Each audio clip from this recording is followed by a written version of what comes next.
Muito bem, família do xadrez. Chegou o dia de Paul Morphy mostrar que ele é o melhor do mundo.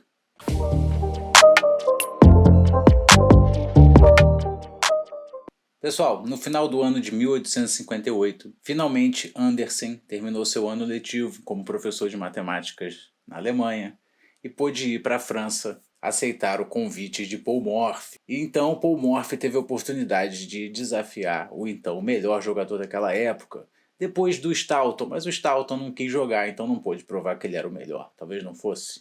E temos essa aqui que é uma das partidas mostrando realmente uma superioridade que chocou o mundo, chocou o próprio Andersen, que fez questão de enaltecer a genialidade e a invencibilidade de Paul Morphy, muito superior a todos os outros jogadores daquela época.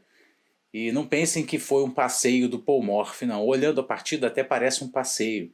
Ele conseguiu ganhar em poucos lances, em 17 lances o Andersen abandona nessa partida. Numa partida seguinte, onde o Andersen venceu, a partida demorou 70 lances. E o Andersen fez questão de falar que o Paul Morphy era um jovem gênio que conseguia vencê-lo em 17 lances, enquanto para ele conseguir vencê-lo isso levava mais de 70. Nessa partida, o Morphy está jogando de brancas. O Andersen tentou de tudo nesse match, tentou todos os tipos de abertura, inclusive a abertura dele que era com A3, que depois até ele mesmo falou mal, que é uma abertura muito ruim mesmo. Mas é impressionante nesse match analisar em computador e ver, por exemplo, a análise do chess.com aqui dando uma precisão assim absurda. Então chega a dar uma precisão maior para o Andersen, dá um lance brilhante para o Andersen. Acho que o computador tem uma certa dificuldade, aqui eu estou analisando com um Komodo e na melhor versão aqui do chess.com, e realmente é incrível assim. Eu vou até colocar para vocês aqui o resultado do relatório. Bom, tá aqui, ó, 97,9 de precisão para o Andersen e 97,5 de precisão para o Morphy. E o Morphy venceu. E um lance brilhante aqui para o Andersen. Assim, incrível ver isso.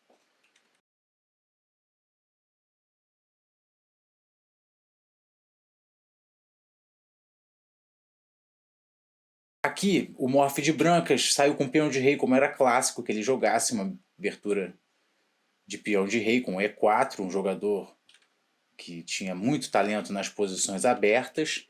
E muito legal aqui o Andersen responder com a defesa siciliana. Andersen foi um dos pioneiros da defesa siciliana, depois do Labourdonnais e do Stoughton.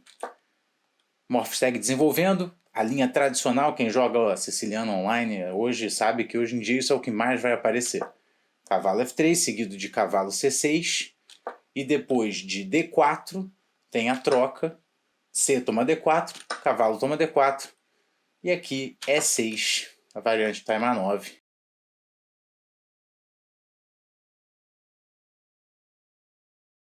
Que seguindo com cavalo B5 e D6. Difícil de imaginar como que naquela época ele jogava uma variante tão moderna. Realmente é impressionante. Aqui segue com bispo F4, um lance que o Bob Fischer, costumava fazer, era o lance preferido do Fischer, apesar que depois passou-se a se preferir e ficar mais popular o lance C4, popularizado pelo Karpov. Então aí o lance de dois campeões mundiais, Bob Fischer e Anatoly Karpov. Aqui bispo F4, o Andersen segue aqui com E5 e depois de bispo E3, aqui um lance duvidoso que o computador dá como uma imprecisão, F5, tá? Por parte do Andersen. Estrategicamente ruim, abre o rei, mas demorou muito tempo para que se provasse aqui, demorou pelo menos 100 anos para que se mostrasse que cavalo F6 nessa posição estava tudo bem para as pretas. Mas o Andersen joga F5 e aí segue desenvolvendo o Morphy, como ele sempre faz, cavalo de 1 para C3. Ele sente que, nesse momento aqui, Kasparov diz que ele sente que a lógica do xadrez estava do lado dele. E ele já vê uma refutação para o que poderia vir em seguida, que é o F4. E realmente essas são as linhas mais fortes dadas pelo computador até hoje. Realmente muito impressionante o nível desses jogadores. E ele segue com cavalo D5, ameaçando esse duplo e ignorando a ameaça do bispo. E não tem mais o que ser feito. F toma E3, não tem mais volta para o que o Anderson está fazendo. Ele toma o cheque com o cavalo de B para C7, cheque, ameaçando a torre. E depois de rei F7, aqui o Morph não foi tão preciso. Era melhor ele ter tomado a torre direto.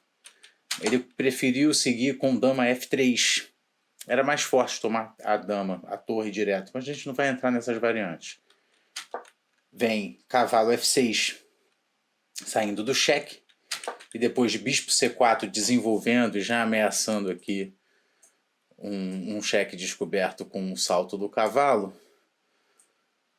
Aqui o fortíssimo cavalo D4 do Anderson, tentando segurar e manter a posição, mas não foi suficiente aqui. Hoje em dia o computador diz que aqui dá para igualar, ele vai e volta, mas a melhor jogada, cavalo toma F6, é o que o Morph joga, contesta essa igualdade, o próprio computador se confunde aqui nesse momento da partida.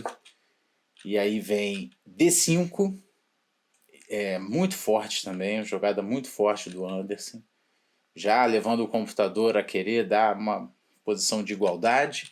Depois de bispo toma D5, cheque, e rei E7. Aqui realmente é o momento crítico, tá? Esse é o momento crítico da posição, quando o Anderson meio que erra o cálculo.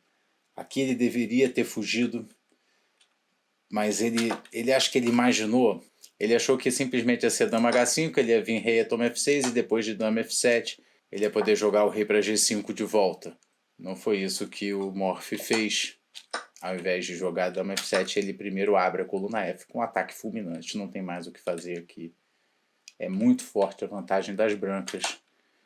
E aqui depois de cavalo toma C2, Morph joga cavalo E2 e em seguida, por exemplo, se ele vier, ele abandona aqui o Anderson. Ele abandona aqui no lance 17, porque nada segura esse ataque na coluna F. Por exemplo, se o cavalo tomar, tá vindo torre F1, cheque. Depois de rei E7, dama toma E5, cheque. E dá para ver que é muita peça em volta do rei. Aqui já tem mate em 4.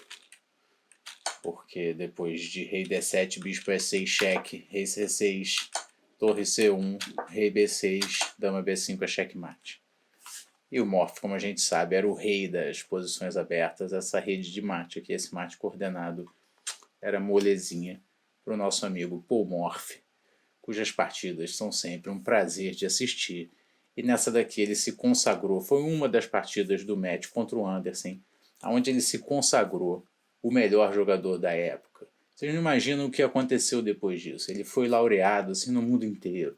Teve banquetes em Paris. Quando ele voltou para os Estados Unidos, ele foi presenteado com uma mesa de jacarandá, cravejada de pérolas, com um relógio de diamante, com as peças de xadrez em rubi vermelho. Uma coisa assim sensacional. Uma pena o que veio acontecer com o Morph depois. Ele realmente teve um surto, ele enlouqueceu. Não se sabe bem o que aconteceu, o que ocasionou isso. Porém, ele faleceu muito novo e, dada o atraso da medicina naqueles tempos, em comparação com hoje, a gente nunca vai saber exatamente o que aconteceu com Paul Morph. E se você quiser continuar vendo as partidas do Morph, por favor, ajuda a gente aí compartilhando, jogando lá naquele grupinho que vocês curtem no Facebook de xadrez, tá? Dá aquela moral pra gente poder ter incentivo para continuar fazendo vídeos aqui no YouTube para vocês. Valeu? Obrigado, família do xadrez. Tamo junto. Até a próxima.